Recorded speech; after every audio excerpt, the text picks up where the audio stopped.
প্রশাসন অবশ্যই মেনে নিবে আমরা আশা করছি। আমরা চাই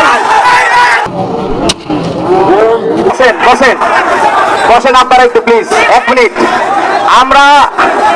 আমরা রাজশাহী বিশ্ববিদ্যালয়ে শিক্ষার্থীদেরকে বলতে চাই, ঢাকা বিশ্ববিদ্যালয়ে ডাকসু নির্বাচন সেখানে ইতিমধ্যে আর মাত্র 9 দিনের মধ্যে অনুষ্ঠিত হতে যাচ্ছে।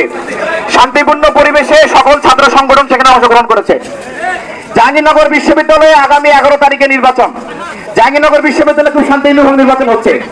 আজকে আমরা ইসলামী ছাত্র শিবির মনোনয়ন উত্তোলন লাস্ট ডেট, সে উপলক্ষে একজন এই বিশ্ববিদ্যালয়ের শিক্ষার্থী হিসাবে, সাবেক শিক্ষার্থী হিসেবে আমরা এখানে এসেছি। ইসলামী ছাত্র শিবিরের পক্ষ থেকে আমরা মনোনয়ন উত্তোলন করব।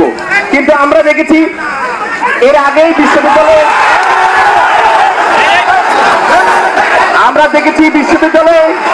এর আগে একটি মহল এখানে বিশৃঙ্খলা তৈরি করেছে। কাজে আমরা সেই সুযোগটি চাই। আমরা মনোনয়ন উত্তোলনের জন্য এখানে এসেছি। মনোনয়ন জমা নিয়ে উত্তোলন করে এখান থেকে আমরা চলে যাব। এই জন্য আমরা অনুরোধ করতে চাই যে আপনারা যে আন্দোলন চালিয়ে যাচ্ছেন, এই যৌক্তিক আন্দোলন সবার অধিকার রয়েছে এবং সবাই আন্দোলনের অধিকার এখানে রয়েছে। আপনারা আন্দোলন অবশ্যই করবেন। আপনাদের প্রত্যেক যৌক্তিক দাবি প্রশাসন অবশ্যই মেনে নিবে আমরা আশা করছি। আমরা চাই